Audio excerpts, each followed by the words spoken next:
കളിക്കളത്തിലെ പരിക്കുകളെ ഇനി പേടിക്കേണ്ട. എല്ലാവിധ സ്പോർട്സ് ഇഞ്ചുറികൾക്കുമുള്ള സമഗ്ര പരിഹാരം ഇവിടെയുണ്ട്. ABC orthopaedic hospital, near Kairali theatre, Calicut road, Manjeri.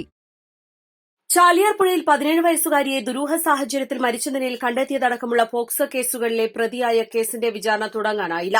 Vazhakkad Oorkadavu വലിയാട്ട് വീട്ടിൽ സിദ്ദീഖ് അലിയാണ് കേസിലെ പ്രതി. മഞ്ചേരി സ്പെഷ്യൽ പോക്സോ കോടതി ജഡ്ജി AM അഷ്റഫ് മുമ്പാകെയാണ് വിചാരണ ആരംഭിക്കേണ്ടിയിരുന്നത്. എന്നാൽ പ്രതിയെ പോലീസ് കോടതിയിൽ ഹാജരാക്കാത്തതിനാൽ വിചാരണ ആരംഭിക്കാനായിട്ടില്ല.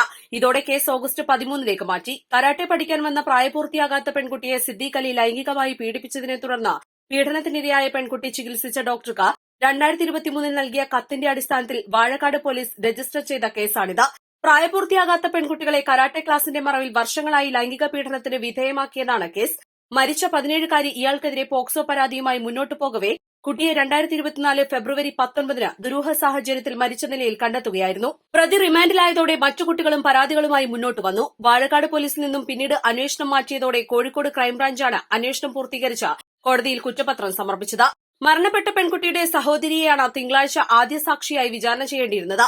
പെൺകുട്ടിയെ മരിച്ച നിലയിൽ കണ്ടെത്തിയ സംഭവത്തിൽ CBI അന്വേഷണം ആവശ്യപ്പെട്ട് കുടുംബം ഹൈക്കോടതിയെ സമീപിച്ചിരിക്കുകയാണ്. കേസിൽ മരണപ്പെട്ട കുട്ടിയുടെ കുടുംബത്തിന് വേണ്ടി ഹാജരാകുന്നതിന് കുടുംബത്തിന്റെ അപേക്ഷ പരിഗണിച്ച മഞ്ചേരിയിലെ അഡ്വക്കേറ്റ് KK സമദിനെ നേരത്തെ സംസ്ഥാന സർക്കാർ സ്പെഷ്യൽ പ്രോസിക്യൂട്ടറായി നിയമിച്ചിരുന്നു.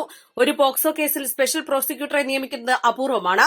നിരവധി പരാതികൾ ഉയർന്ന സാഹചര്യം കണക്കിലെടുത്ത ജില്ലാ ഭരണകൂടം ഇയാൾക്കെതിരെ കാപ്പ ചുമത്തി വിയൂർ അതീവ സുരക്ഷാ ജയിലിലേക്ക് മാറ്റിയിരുന്നു. East live, Manjeri.